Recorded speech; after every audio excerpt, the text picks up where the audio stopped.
নমস্কার। আজ আপনাদেরকে শোনাব বিভূতিভূষণ বন্দ্যোপাধ্যায়ের লেখা গল্প সুলেখা। অজ পাড়াগাঁয়ের পথে যখন গাড়ি ঢুকল তখন সুলেখার কান্না এলো। এই সে কলকাতায় স্কুলে কলেজে পড়েছিল, এই পাড়া গাঁয়ে শ্বশুরবাড়ি হবে, যত অশিক্ষিতাদের মাঝখানে দিন কাটাতে হবে। কলকাতায় নীলিমাদের বাড়ি গিয়ে প্রতি সন্ধ্যায় চায়ের আড্ডা, সেখানে জগদীশ বড়ুয়া ও হিরণময় মিত্র সম্বন্ধে আলোচনা, ভয়েল কাপড়ে জরির ধারে কি রঙের পাড় সেলাই হবে এ সম্বন্ধে গভীর গবেষণা, গৌরীদের বাড়ি গিয়ে রেডিওতে নতুন নতুন গান শোনা, সব শেষ হয়ে গেল।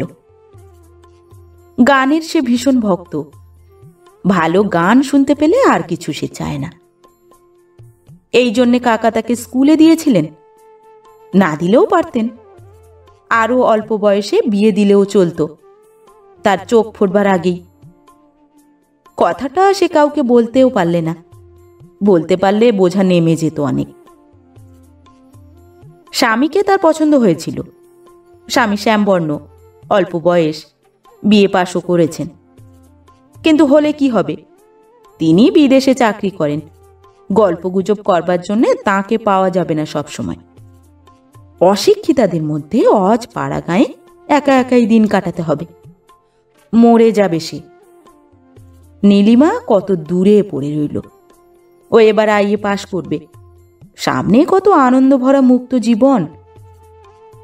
সে আটকে গেল ক্ষুদ্র জলাশয়ের জল ঝাঁঝির দামে, জীবনের গতি ওর বন্ধ হয়ে গেল। সন্ধ্যা হয়েছে, একটি জীর্ণ একতলা বাড়ির সামনে ওদের গাড়ি এসে পৌঁছল। কতকগুলো প্রাচীনা, কতকগুলো পাড়া গেঁয়ে বউ, তাদের মুখে চোখে না আছে বুদ্ধির দীপ্তি, না আছে কিছু। তারাই এসে সুলেখার চারিধারে ভিড় জমাল। কলকাতার বাসাতেই বৌভাত হয়ে গিয়েছিল, কোনো আচার অনুষ্ঠান বাকি ছিল না, থাকলে আরও বিরক্তিকর হয়ে উঠত ব্যাপারটা। স্বামীর ছুটি নেই, তিনি তাকে পৈতৃক বাড়িতে প্রাচীনাদের হাতে পৌঁছে দিয়েই সরে পড়লেন। মিলিটারি চাকরি, বিশেষ ছুটি ছাটা নেই, যদি সময় পান পুজোর সময় আসবেন বলে গেলেন। সমীর চলে গেলে সুলেখা কান্নায় ভেঙে গেল, একেবারে নিঃসঙ্গ হয়ে গেল সে। কিভাবে দিন কাটবে এখানে বুড়িদের মধ্যে, যারা বাইরের জগতের কোনো সংবাদ রাখে না, এমন তিন কাল গিয়ে এককালে ঠেকা দন্তহীন বুড়িদের মধ্যে? টাকা ছিল না কাকার, নতুবা শহরে বিবাহ হতো। যাক সে কথা, ছেলে দেখে বিয়ে দেওয়া। ছেলে সত্যি ভালো, স্বামীকে সে গড় পছন্দ করেনি। ভালো ছেলে, পাশ করা, স্বাস্থ্যবান। গ্রামের বাড়ি জীর্ণ বটে, কিন্তু বেশ বড়, অনেক নাকি জায়গা জমি আছে, প্রজাপত্তর আছে, আগান বাগান পুকুর বাঁশঝাড় আছে, বনেদি সেকেলে গৃহস্থ। তবে ওই যা কথা, সেকেলে, একেবারে সেকেলে। শাশুড়ি সুলেখাকে দিয়েছেন এক ছড়া ভারী সেকেলে মুরকিমালা হার, দিয়ে বলেছিলেন, বৌমা, বড় পয়মন্ত জিনিসটা। আমার শাশুড়ি আমাকে এই হার দিয়ে আশীর্বাদ করেছিলেন, আমি তোমাকে দিলাম, আবার তুমি আবার দিও তোমার ছেলের বউকে। জন্মই ও স্ত্রী হও, আমার মাথায় যত চুল আছে তত দিন সমীর বেঁচে থাকুক। সুলেখা শাশুড়ির পায়ের ধুলো নিয়ে প্রণাম করলে। হার ছড়াটা ভারী বটে, কিন্তু এ কালে ও হার কেউ পরে? গৌরী কি ভাববে, কলেজের অনুদি কি ভাববে, যদি ও আজ মুরকিমালা হার গলায় দিয়ে কলকাতায় গিয়ে হাজির হয়?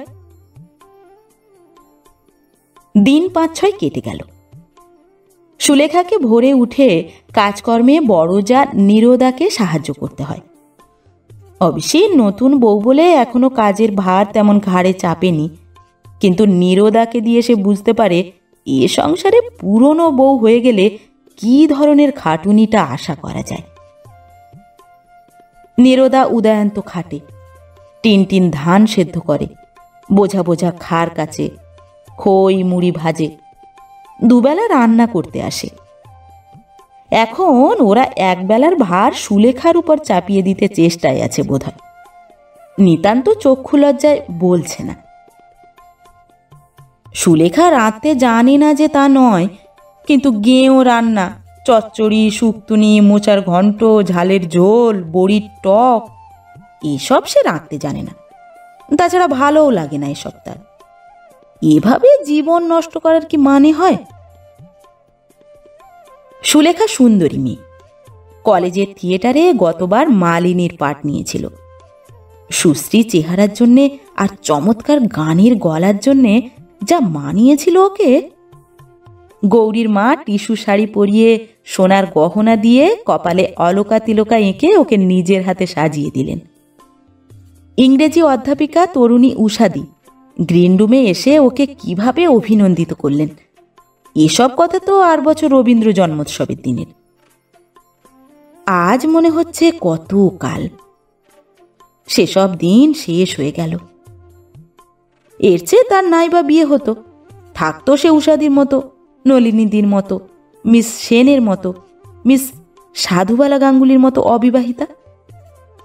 হাতে ভ্যানিটি ব্যাগ ঝুলিয়ে খাটো ছাতা হাতে ট্রাম ধরতে ছুটতো বেলা 10:30টায়।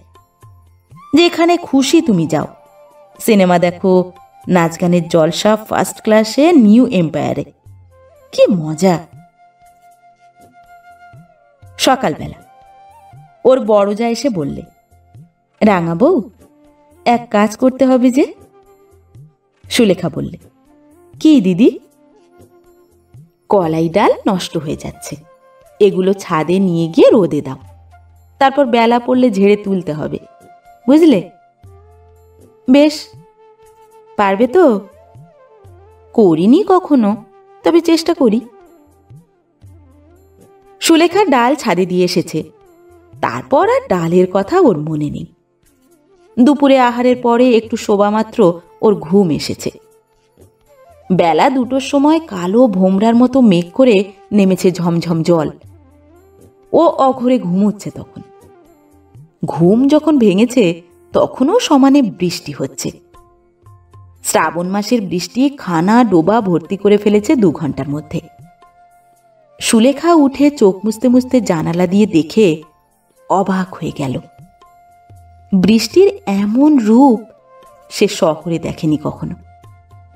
বকুল গাছের গুঁড়িটা কালো দেখাচ্ছে বৃষ্টির ধারায়, ছাতারে পাখিগুলো অঘরে ভিজছে। ও যেন রবীন্দ্রনাথের সেই কবিতাটার কথা মনে এনে দেয়। এদের কোনো ব্যবস্থা নেই, এই সময় খেতে হয় গরম চা। সে নতুন বউ, চা তৈরি করতে যেতে পারে না, কিন্তু কারও কি সেদিকে দৃষ্টি আছে? না কেউ কিছু বোঝে? ওকে মাগো, ওদের বাড়ির বুড়িটা কি করে ভিজছে এই জলে নারকোল পাতা কুড়ুতে। পাড়া গেঁদের কাণ্ডই আলাদা। এমন সময় ওর যা ঘরে ঢুকে বললে, রাঙাবউ, ডালগুলো তুলেছিলে ছাদ থেকে? সর্বনাশ, সে কথা একদম মনে নেই সুলেখার। লজ্জায় তার সুন্দর মুখ লাল হয়ে উঠল। অপ্রতিভ সুরে বললে, ওই যা, সে কথা মনেই নেই দিদি, এক্ষুনি আমি যাচ্ছি ছাদে। লজ্জায় সুলেখার মনে হচ্ছিল সে মাথা কুটে মরে। এইসব অশিক্ষিতার দল তাকে কিরকম আনাড়েই না মনে করছে। তাকে স্মার্ট বলে জানতো সবাই কলেজে। সুলেখা ধর্মর করে উঠে ছুট দিল ছাদের দিকে। ওর যা সস্নেহে ওর দিকে চেয়ে বললেন, ছুটতে হবে না রাঙাবউ, বসো বসো। বসবো কি দিদি, ডাল যে ভিজে নষ্ট হয়ে গেল। সে কি এখনো ছাদে আছে ভাই?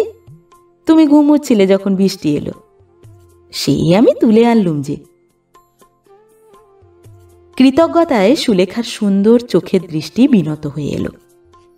সত্যি ভালো লোক বটে তার যা, মজা দেখবার মতো লোক নয়। ও বললে, বাঁচলুম দিদি, ধন্যবাদ, তুমি আমাকে লজ্জার হাত থেকে বাঁচালে। সুলেখা যা মুখে কাপড় দিয়ে হেসে বললে, রাঙা বইয়ের থিয়েটারি ধরনের কথা শুনে হেসে মরি। এ একটা মস্ত বড় পরাজয়ের দিন বলে সুলেখা মেনে নিলে। ডাল কখনো তোলেনি সে, অত শত তার মনে থাকে না পাড়া গাঁয়ের লোকের মতো। সেদিন সন্ধেবেলা ও পাড়ার কামিনী এসে বললে, কি হচ্ছে গো বৌদিদি? চুল বাঁধছি, এসো ঠাকুরজি, চুলের দড়িটা ধরো তো। গান করবে? সন্ধেবেলা গান করলে শাশুড়ি আমায় ভালো চোখে দেখবেন? একেই তো আনাড়ি হয়ে আছি এ বাড়ির মধ্যে, সে হবে না ভাই। তবুও তুমি আজ প্রথম বললে গানের কথা। কেউ বলেনি বুঝি তোমায় বৌদিদি? কে আর বলছে। এই সময় সন্ধ্যার অন্ধকার নেমে এলো ঘন হয়ে। কামিনী চলে যাওয়ার জন্য বাইরে এসে দাঁড়ালো, বললে, চলি আজ বৌদিদি, আর একদিন আসবো। এক পশলা বৃষ্টি হয়ে গিয়েছে সেদিন বিকেলে। সুলেখার ঘরের জানালার ঠিক বাইরে নেবু গাছের নেবু ফুল ফুটেছে। বৃষ্টি জল অপরাহ্নের বাতাসে ভুরভুরে নেবু ফুলের গন্ধ। বড়জা নীরদা ওর ঘরে ঢুকে বললে, কি হচ্ছে রাঙাবউ? আসুন দিদি, কি আর হবে, এমনি বসে আছি। রান্নাঘরে চলো, দুটো ডাল ভাজবো, তুমি বসে বসে কুলোই ঝাড়বে। আচ্ছা দিদি, সব সময় এসব কাজ তোমাদের ভালো লাগে? একটু অন্য রকমের কাজ, একটু ভালো কাজ। নীরদা হেসে বললে, সময় নেই ভাই, দেখছো তো সংসারের কাজ নিয়ে বেহাতি, ওরই মধ্যে সময় করে নিতে হয়। বিরক্তিতে সুলেখার মন ভরে উঠল। এমন সব অশিক্ষিতাদের মধ্যেও সে এসে পড়েছে। এরা শুধু জানে ডাল ভাজতে আর ভাত রাঁধতে, শুধু খাওয়া আর খাওয়া। নীরদা বললে, তুমি তো রাঙাবউ নতুন এসেছ, এখন প্রথম প্রথম তোমার খারাপ লাগবে, এরপর এই আবার লাগবে ভালো, তখন অন্য কিছুতে মন যাবে না। সুলেখা মনে মনে বললে, সেদিন আমার জীবনে হঠাৎ না আসুক। চক্ষু লজ্জার খাতিরে ওকে গিয়ে ডাল ভাজতে বসতে হলো রান্নাঘরে। 2 ঘন্টা সে কি খাটুনি। নীরদা ডাল ভেজে দিচ্ছে আর ও আনাড়ি হাতে কুলোতে ঝাড়ছে। অনেক রাত্রে ঘুম চোখে সুলেখা এসে যখন বিছানায় শুয়ে পড়ল, তখন তার মন অবসাদে ও ক্লান্তিতে ভেঙে পড়েছে। কি কর্মফলে এমন সংসারে সে এলো। অনেক রাত্রে সেদিন ঘুম ভেঙে উঠে সুলেখা শুনলে কে গান গাইছে। সুলেখা উৎকর্ণ হয়ে শোনবার চেষ্টা করলে। গুনগুন করে কে গান ভাঁজছে, নিপুণ কণ্ঠের আলাপ। ও ভাবলে, বারে এমন জয় জয়ন্তী আলাপ করে কি? সুলেখা নিজে গায়িকা, সে বুঝলে যে এই গুনগুন সুরে আলাপ করছে সে নিপুণা গায়িকা। সুলেখা অমন আলাপ করতে পারলে নিজেকে ওস্তাদ বলে মনে করত। কিন্তু এ কি সম্ভব? এখানে কে গান গাইবে এমন? সুলেখা আরো শোনবার জন্যে বাইরে এসে দাঁড়ালো। সেই সময় গানও হঠাৎ বন্ধ হয়ে গেল। যে গাইছিল সে অন্যমনস্কভাবেই এক টুকরো গান অল্প একটু সময়ের জন্য গাইছিল, ঠিক গান গাইবার জন্যে নয়। সুলেখা ঘুম ও বিস্ময় জড়িত চোখে এসে শুয়ে পড়ল। সকালে উঠে এ ঘটনার কথা ওর মনে ছিল না, কিন্তু একটু বেলা বাড়লেই মনে এলো রাত্রের সেই অস্পষ্ট জয় জয়ন্তীর সুর। তখনই সে মন থেকে ঝেড়ে ফেলে দিলে সমস্ত ঘটনাটা।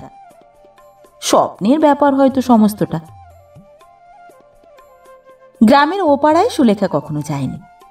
এবার একদিন ওপাড়া থেকে কয়েকটি মেয়ে ওকে নিমন্ত্রণ করে নিয়ে গেল। তারা সকলেই এক বাক্যে সুলেখার রূপের প্রশংসা করলে। চা খেতে বসে রান্না বান্নার গল্প করেন। এরা চোখ থাকতে অন্ধ নাকি? এমন যে সুন্দর লাইলাক রঙের জরিপার শাড়ি পরে আছে সুলেখা, তার দিকে কারো চোখ গেল না? কেউ বললে না সে কথা? না বললে বিখ্যাত ছবি মায়ামুকুর সম্বন্ধে পুড়িয়ে খেতে একটা বাক্যি। সুলেখা ওদের কাছে মায়ামুকুরের গল্পটা করেছে, ওর সব গানগুলিই সে গাইতে পারে এ কথাও জানিয়ে দিয়েছে। অথচ গান গাইতে বললেও না তাকে কেউ। হিরণময় মিত্রের গান সবগুলো। কে জানে না হিরণময় মিত্রকে, তার সুকণ্ঠকে। সুলেখার ইচ্ছা হলো এই মূঢ় অশিক্ষিতাদের সামনে একবার হারমোনিয়ামটা টেনে নিয়ে চাঁদের দেশের রাজকুমারীর কিংবা ফাল্গুন এলে এসে ওসর অপূর্ব সুরপুঞ্জে ঘর ভরিয়ে দেয়। কারণ যে বাড়িতে ওকে নিয়ে গিয়েছিল একটা ভাঙা হারমোনিয়াম ছিল সে বাড়িতে। একটি 11-12 বছরের ছোট মেয়ে বেসুরে একটা সেকেলে শ্যামা সঙ্গীতও গেয়েছিল, বোধহয় তাকেই বিশেষ করে শোনাবার জন্যেই। এ গ্রামে কেউ বোধহয় খবর রাখে না যে সে একজন গায়িকা। বাড়ি ফিরে দেখলে ওর যা তালের বড়া ভাজবে বলে তালের রস বার করছে। ওকে দেখে বললে, রাঙা বউকে কোথায় নিয়ে গিয়েছিলে তোমরা? মেয়ের দল বললে, তুমি তো আর যাবে না বড় বৌদি? তুমি গেলে অবশ্যই আজ খুব ভালো হতো, আমাদের সে ভাগ্যে কি আর আছে? নীরদা বললে, বস সবাই, তালের ফুলুরি খাবি। রাঙা বউ, তুমি তালের গোলাটা করো, আমি কড়াই তেল চড়িয়ে দিই। একটি ধামা বড়া ভেজে যখন ওরা উঠল তখন রাত 9টা। মেয়ের দল ইতিমধ্যে 2-10টা বড়া খেয়ে চলে গিয়েছে। সুলেখার এসব কাজে অভ্যাস নেই। ঠায় বসে থাকা রান্নাঘরের গরমে কতক্ষণ পোষায়। এরা শুধু জানে ভোজনের তরিবধ করতে, সকাল থেকে রাত 12টা পর্যন্ত। মনে পড়ল ওদের কলেজের এক অধ্যাপক বলেছিলেন, বাঙালির ঘরে রান্নার বন্দোবস্ত যে ধরনের, তাতে খাটুনি এবং আয়োজন যত বেশি, খাদ্যবস্তুর পুষ্টিকার ও গুণ তত নেই। জিভে ভালো লাগানোর দিকে যত লক্ষ্য, খাদ্যের গুণাগুণের দিকে তত লক্ষ্য থাকলে আজ বাঙালির স্বাস্থ্য এত খারাপ হতো কি? বসে বসে শুধু নির্বোধের মতো একরাশ তালের বড়া ভাজা। ওর বড় যা রান্নাঘরে ওকে বললে, রাঙা বউ, আমার ঘর থেকে গামছাখানা নিয়ে এসো না ভাই, গা ধুয়ে নিই কুয়োতলা থেকে, বড্ড গরম লাগছে বড়া ভেজে। সুলেখা বললে, আলো আছে তোমার ঘরে? নেই, হ্যারিকেনটা নিয়ে যাও ভাই। বড় যার ঘরে ঢুকে গামছা খুঁজতে গিয়ে সুলেখার চোখে পড়ল একটা জিনিস। ঘরের ছোট্ট টেবিলটার উপর একখানা খাম পড়ে আছে। অল ইন্ডিয়া রেডিও ছাপ আছে তার উপরে। খামটাতে নাম লেখা আছে নীরজা সুন্দরী মিত্র, রায়গ্রাম, বহির্গাছি পোস্ট, জেলা নদিয়া। তাড়াতাড়ি সে খামখানা খুলে ফেলে পড়লে। 17ই আগস্ট তারিখে নীরজা সুন্দরী মিত্রের গান আছে রেডিওতে, তারই চিঠি ও কন্ট্রাক্ট ফর্ম। উল্টে পাল্টে দেখলে সুলেখা, কোনো ভুল নেই কোথাও। নির্ঘাত রেডিও কন্ট্রাক্টের চিঠি, কিন্তু কার নামে? নীরজা সুন্দরী মিত্র কে? একটা অস্পষ্ট সন্দেহ ওর মনে জাগল। তাই যদি হয়? তখনই সে রান্নাঘরে ছুটে এসে চিঠিখানা দেখিয়ে বললে, এ কার চিঠি দিদি? নীরজা সুন্দরী কে? ওর যা তাচ্ছিল্যের হাসি হেসে বললে, ধুর, ও আবার তুমি দেখতে গিয়েছ? আমারই নাম নীরজা থেকে পাড়া গাঁয়ে সবাই বলে নীরদা। কিন্তু মিত্র কেন? ঘোষ হবে তো। বিয়ের আগের নামটাই চলে আসছে রেডিও অফিসে, ওরা আর বদলায়নি। ও কিছু নয় ভাই, রেখে দে। ঠাকুরপোকে বারণ করে দিয়েছিলাম, নতুন বউকে এ কথা বলো না, আমার লজ্জা করে। তাছাড়া আমার দাদার বারণ ছিল, শ্বশুরবাড়ির গ্রামে এসব কথা জানালে কে কি বলবে। দাদা আমাকে গান শিখিয়েছিলেন কিনা, হিরণময় মিত্র, নাম শুনেছ বোধহয়। বিখ্যাত গায়ক হিরণময় মিত্রের ছোট বোন ও শিষ্যা সুগায়িকা নীরজা সুন্দরী মিত্র তার সামনে বসে তালের বড়া ভাজছে। সুলেখা শ্রদ্ধায় ও স্নেহে আঁচল দিয়ে বড়জার মুখ মুছে দিতে দিতে বললে, একদিন দিদি জয় জয়ন্তী ভাজছিলেন, তাহলে আপনিই অনেক রাতে? ঘুমের ঘোরে শুনে সেদিন পায়ের ধুলো দিন। তখন আমি ধারণাই করতে পারিনি। এতদিন বলা উচিত ছিল আমাকে। আমি কি করে জানব?